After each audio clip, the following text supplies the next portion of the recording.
Malas. Malas or rosaries. Malas or rosaries are simply on a conventional level. Counters. They help you to count a particular amount of sacred words, which we talked about last year, mantras. The powerful effect of mantras on our psychology, on our body, and on our winds and our movement. And how incredible, powerful certain mantras can be over a period of time. Oh, they really are words of power.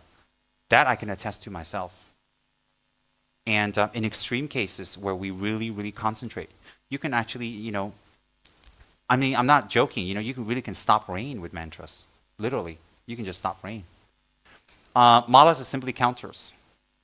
They help you to keep track so you can concentrate. Malas are used to concentrate and used to help you to focus and concentrate on the mantras you're doing and the meditation. Because if you have to keep count of a certain mantra, then you lose counting and meditate, lose count, meditate. In the beginning, it's kind of hard because our mind is very dysfunctional.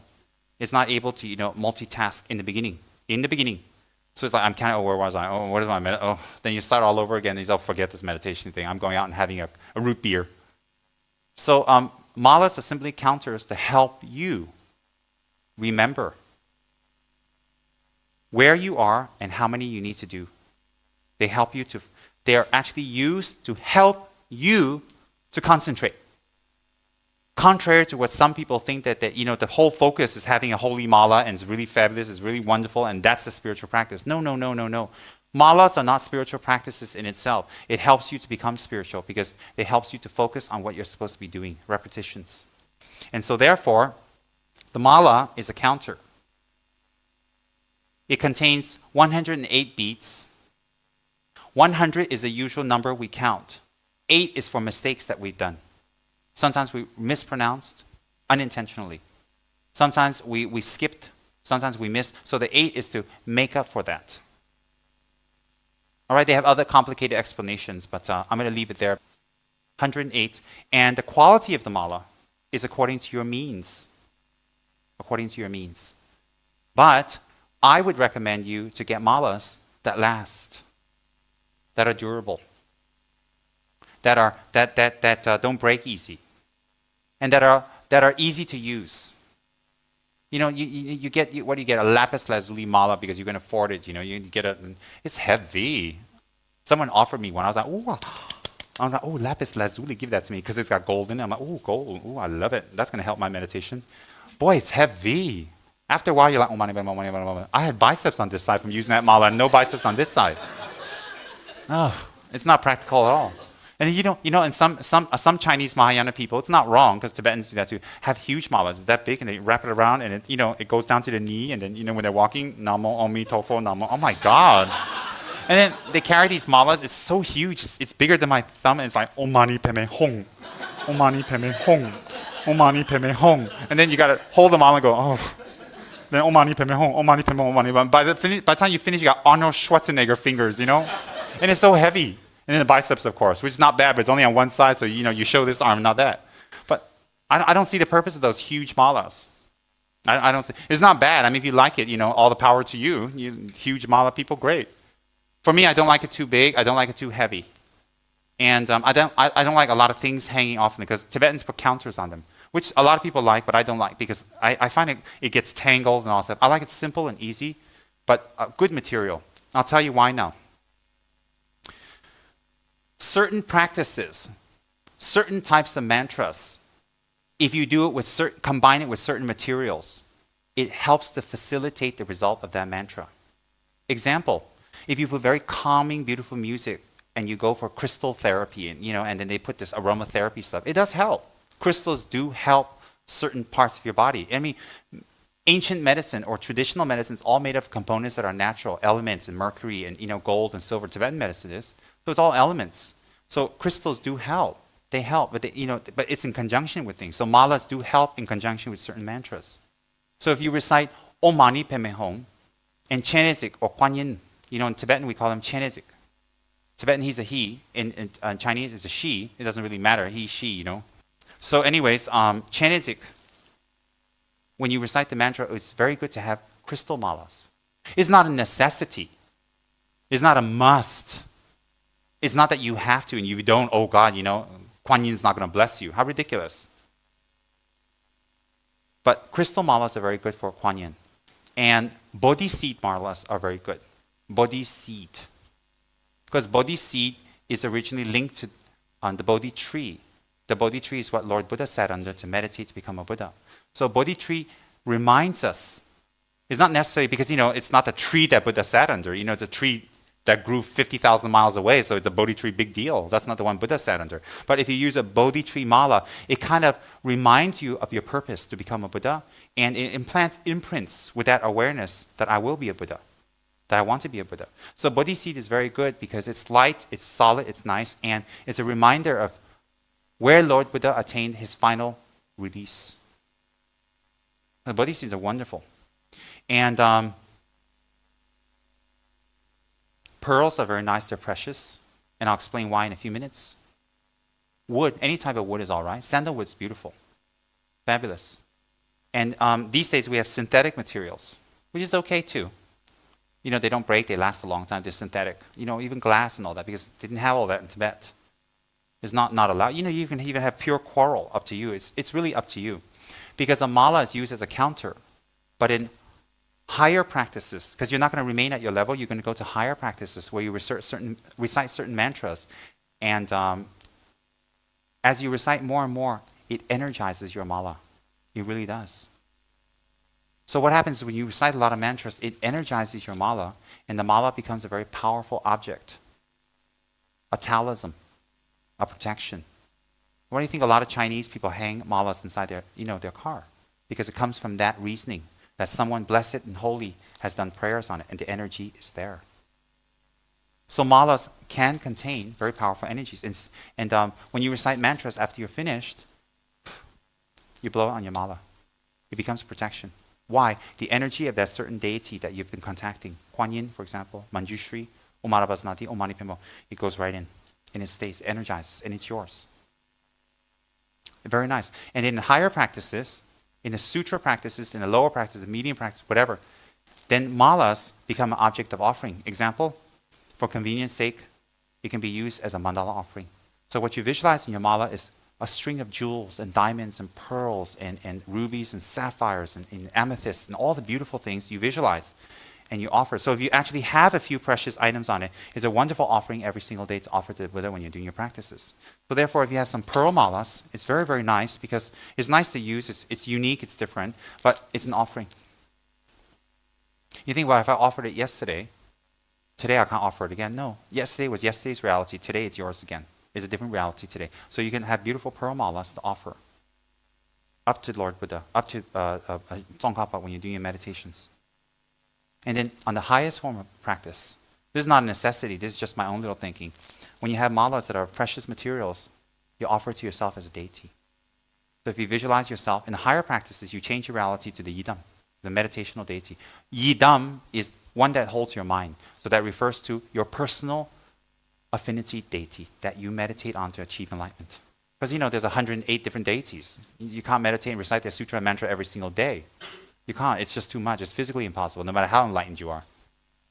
And it's not necessary. If you have one, it contains the energy of all. So your lama or your teacher or your disciple, your guru, when you're ready, you request, he will assign you an affinity deity, that one that fits your particular need, your particular mind, and your particular energy, and your particular way to enlightenment. And therefore, when you have this yidam, and then you receive initiation and you have visualizations of yourself as that deity, when you have these precious items, it's an offering. I offer it to Chenezik. I offer it to Manjushri. And then therefore, you can have precious items that are nice, without attachment, without the result of attachment.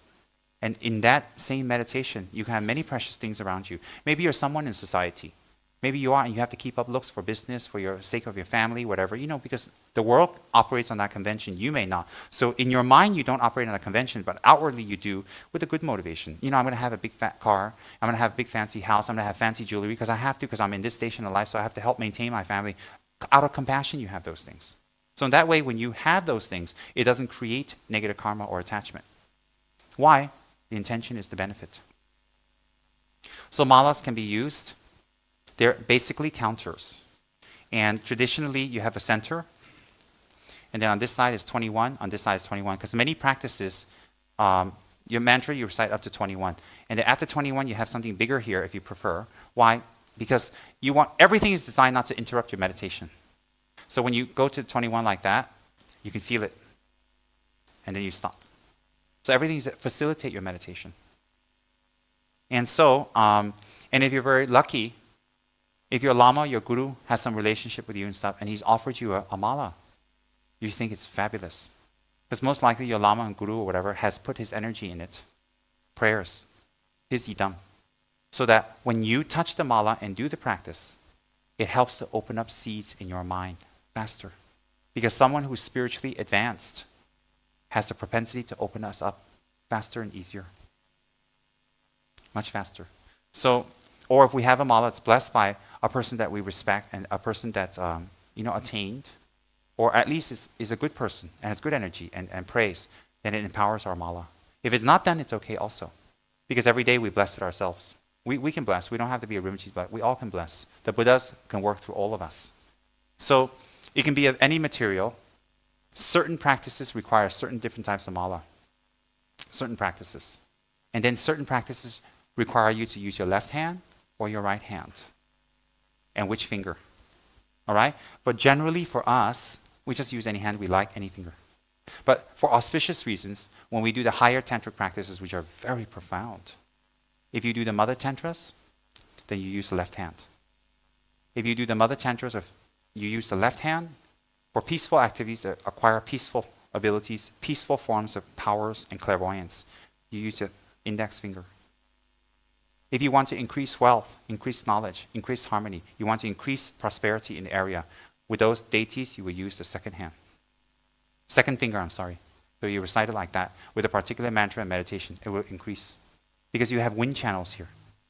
These wind channels activate certain things in your mind that help you go to that direction, that open up things in that direction. And then in the mother tantras, if you want to do controlling activities, controlling weather, controlling spirits, exorcisms, destroying, stopping negativities, then you use the third finger. The third finger is control aspect. It will gain you the power to control certain situations, to be a benefit to others. And then last but not least is when all three methods fail, you have to use wrath of ferocity, wrathful methods. For some people, you need wrath. You need to be wrathful. Their minds don't move unless you're wrathful. So to gain that wrathful ability, wrathful is anger without anger. Isn't that beautiful? Anger without anger. You get angry not because you're angry. You get angry is a method. So for wrathful meditations and wrathful, if you're in a very violent area, like a cemetery or near a cemetery or a place that people have been killed and died, it's very wrathful. And every time you meditate, you see things, you feel things, you're uncomfortable, or you feel jittery. It's not necessarily a spirit, but you yourself feel, because the area is very, energized with wrathful, bad energy, and you use last finger. This is wrath. This is controlling the situation around you. And you do particular mantras. If you do the father tantras, then you use the right hand. Left is permissible. You use more on the right. Left represents wisdom, which is mother tantras. Right represents father tantra, which is based on method. Both is necessary for enlightenment. Both are two wings of a bird. It's just which method you go towards. So if we're doing, for example, Vajrayogini practices, Hiruka practices, Kala Chakra practices, Kala Chakra, Vajrayogini, Hiruka, then we would concentrate on the left hand using the first index finger. And we would train ourselves to use that. And then we pull the mala towards us. This is how we use it. We keep it at heart level, concentrate, and we pull it towards us.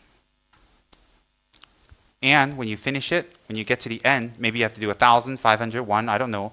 When you get to the end, you just continue, you just go over. This is nothing sacred and holy, it's just a marker. Some people turn it around, not necessary. You just continue. So those who are doing Yamataka practices, we use Samaja practices, then they will use the right hand. Those of us who are not initiated into the higher tantras at this time, you use any hands you like. But if you like to be initiated into one of the higher tantras and you know which one you like or which one you've been told you're going to get, then you would start, example is Vajrayogini Hiruka, left hand. Yamataka, Guhya Samaja, right hand. Kala Chakra, left hand. Mother Tantra. And that's not a big deal, but you see, it's another way to help you to gain attainments faster.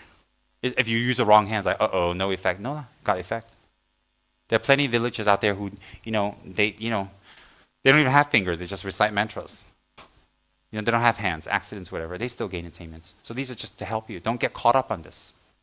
And if you make it very beautiful, if you make it very attractive, it's nice too. Because some people at that level where they like nice things, so if you give them nice things, they do nice mantras. You give them ugly things, they won't do a mantra. I mean, there's all types of people. So, if you know some guy who's, filthy, wealthy, rich, and everything around him is gold, including his toilet bowls, everything's gold, you give him a crappy little wooden mala that smells, that's misshapen. You hear, the Buddhas pray. He's like, thank you very much. But if you give this guy a pearl, he's like, ooh, I want to recite mantras every day. At that level. And as they do more and more, their mind changes. After a while, it doesn't matter to them. But it attracts them at their level. The significance is precious stones are acquired by you having wealth. The wealth is a lot of hard work, blood, sweat, and tears. And with blood, sweat, and tears, if you have money, you can spend it on many things. But if you spend it on something to offer to a Buddha who is an enlightened being, you create the causes for you to gain great wealth again. Because if your motivation is to get rich as an end to itself, it's feeding desire. Because you're already feeding desire as you are not doing that. Every day. Every single day, whatever you do is to get wealth. You're feeding the desire every single day. But it's better to feed your desire through an enlightened being, which eventually will extinguish that. Because if you're a very nasty, ugly person, if you hang around a nice person, eventually you start to transform and change. So like that, if you're going to feed your desire by offering pearls and precious items on a Buddha image, what happens is that every single day that Buddha image contains that item, you collect merit every single day. And when you collect that merit, it transforms your mind. It helps you to switch your mind over to something good, even initially if it's negative. And at the same time, when you offer something precious to an enlightened being, that enlightened being has no desire for it, and he has no need. And on top of that, he has all that he wants. But when you offer it up to an enlightened being whose mind is free from attachments, then you create the causes for you to reach that state, because you're making an affinity with that being. And the affinity you're making is not a cheap little glass of yogurt. It's something really that your greedy mind would have normally have not done. But you pull yourself away from your greed to offer it to something that you feel you don't get immediate benefit. So on many levels, it has a lot of effect. Okay? And hence in Buddhist places, they encourage that. Like in Thailand, gold on the Buddhas. Oh, yes, it is meant as a counter to attachment. A counter. Okay? Now, so when you have beautiful malas, nice malas, for some people it's encouraging. For some people they use it as practice in their daily practice. It's an offering. But it doesn't really matter. It doesn't really matter what kind of mala you have. It doesn't really matter. It's basically a counter, and it's pleasant, it's nice. You pick the size that you like. You pick the size that you find pleasant, and you can change it. And it's a wonderful gift to people because it's very meaningful. It's very beautiful. It symbolizes practice.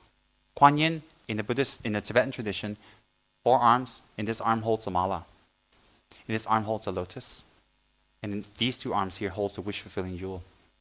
So in this arm holding a lotus is a reminder to us that by practice, Kuan Yin became enlightened.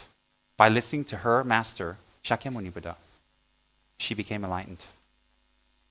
And she became enlightened not by listening, but applying what she heard into practice, into assimilation with her mind.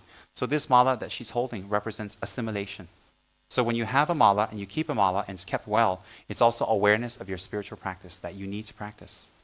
When you see a mala, what do you think? You're not going to wrap around yourself and go on a podium. I mean, you can, but that's not what you usually associate it with.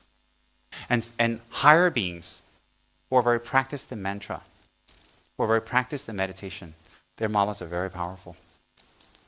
Because their energy, their motivation, and everything you want to achieve is contained in their prayers, and then it's blessed. And some higher beings can manifest as different meditational deities. So during their meditation, they manifest different meditational deities. It is not them holding it, it is the meditational deity holding the mala and blessing it. So in those kind of beings, if they give you one of their malas, it's very blessed. Why? Why is it blessed? It's blessed because it contains the energy of that deity, which when you touch and you use daily, it will open up that energy in you. And if they cut their mala and they offer it, and you can get one and you can wear it, very protective. Very, very protective. So on a different level, malas can be used as protection. And in some cases of high lamas, their malas are so energized, they know it. They know it. They actually use the mala to bless people. Example, in the Vajrayogini Tantra and the Hiruka Tantras, the mantra is very, very potent for dispelling negative spirits. Very potent for exercising or chasing away negativities, Vajrayogini. So in Vajrayogini's Tantra, it's encouraged to have a nice mala, it's encouraged to have a strong one, and to keep one, and to blow the mantra after you've done, and then with that, you can bless many people. That people who are touched by this mala in the Vajrayogini Tantra actually receive an imprint of her holy blessings. What's her holy blessings that in the future they can practice? So with Vajrayogini's Tantra, for people to even see the mala of the practitioner and to be placed on top of their head to be blessed, very powerful. Very, very powerful. So the mala is a counter, is an ornament for the Buddhas, it's an offering to the Buddhas. It is a reminder of spiritual practice. It is a counter to help us focus our awareness and meditation because we're at a rough, gross level. And it can help us attain different types of powers by activating the winds and energies in the different parts of our fingers, in the different parts of our body. Like some lamas, they have to practice 100, 200 deities. They can't have 200 malas. It's going to be pretty heavy. Imagine immigration, they're going to say you're a businessman selling malas. Taxed. One mala for all. Even better. The purpose of bone malas is this. That has an energy to help us remember our mortality. That has an energy to help us visualize and feel death. And feeling death and mortality is not a depressing state. It is a happy state because it compels us to do things that bring happiness. If we know we're going to die tomorrow, there's a lot of things we would do today that would be harmful to others. And some of the tantric deities, they use wrathful means. They use wrathful means in order to subdue others. So malas that are of bone represent death. And when you use these malas, it reminds you of the energy you're tapping into to subdue others in violent places. But it's not necessary. It's not necessary and I don't recommend it. Malas. So they're counters. They can be made of precious items so that you can make offerings. And they can be of any size. They can be of any materials. And they can be used for whatever you like. And they can be switched anytime. So if you're going to switch in one mala, oh God, how do I transfer the energy? No, don't worry about it. Because the energy is not really the mala, it's you. If you're attained, whatever you touch becomes enlightened. You can touch one toilet paper and put on people and bless them with it. If you're really that state. Why? Because this is all just a substance. It's earth, air, water, and fire. And the blessings is carried over to someone because they're not able to achieve direct blessing with you. So what happens is it's blessed. Example, we have clothes and we have relics from Lama Tsongkhapa or Buddha. Those are very blessed because it was them. Their energies pervaded their whole body and what they wore. So it can be transferred on a tissue, it can be transferred on toilet paper, it can transfer on a mala. So don't think, if I switch malas, how? I need to go see a Tibetan Lama, fly to Tibet and see His Holiness, blue, blah, blah, blah. And then you can't acclimatize. So for 3 days there, you're throwing up and you're dizzy just to transfer the energy of this mala to this mala. And then you find out from Tsem you don't have to. And you don't have to fly to Shangri-La, Tibet. You can just fly to PJ. Isn't that fabulous? Just in PJ. Wonderful. In the past, people who went for teachings, they walked. Trijananji, when he went for the Lamrim teachings, he walked for 3 months from his part of Tibet on horseback and walked the highest Lama in Tibet to central Tibet to receive teachings from his guru. These days, when we have to drive from another part of town, there's traffic. Oh God, I tell you, if there was a picture of our guru, we'd be punching him. Very easy these days. And so malas on a higher level can be protection. Can be protection. Why? It is imbued with that practice. It is imbued with the power of that mantra. Remember what I mentioned last week without going all into it again? The mantras contain the essence of that Buddha in a form of words. So when you chant that mantra, you're tapping into the energy of that Buddha. You're tapping into its potential, and you're tapping into yourself, connecting with that energy and becoming one with it.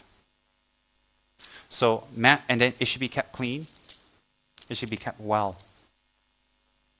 It should be kept in a good place. Why? Because it can become dirty? No. Respecting and keeping it in a nice place is symbolic of your spiritual practice and how you treat it. And it's great gifts. All right, malas. Any questions? Well, if the Dalai Lama says, I want to hold your mala, I'd give it to him. Please, in fact, rub it all over you. You know, if it's a hantu, no thank you. Because if you're weak in energy and they touch it, if a holy being can put good energy on it, an evil being can put negative energy on it. And it can affect you if you're weak. If you're highly practiced, you can give it to all the hantus and they can touch it, bring it back. And when you touch it, you bless them. But if you're like me, a clown, then hantus are, evil people. When you touch it, you turn into the wolf man. Yeah, because touch can affect. Sometimes we touch, we feel, ooh, nice. Sometimes we think, ooh. Sometimes we think, got smell too. Touch does affect you. So if you're on this kind of level like me, then, your friends, your parents, all that can touch it. And they can use it. It's not a big deal. And then worst comes to worst scenario, if it's somebody evil touches it, you think it's evil, because you're obscured, then you take it back, you recite the mantra of your deity. 21 times you blow on it. Om mani padme, Om mani padme, Om mani padme, Om mani padme, Om mani padme, Om mani padme, Om mani padme, Om mani padme, Om mani padme. It's okay already. You can be your own guru. Yeah.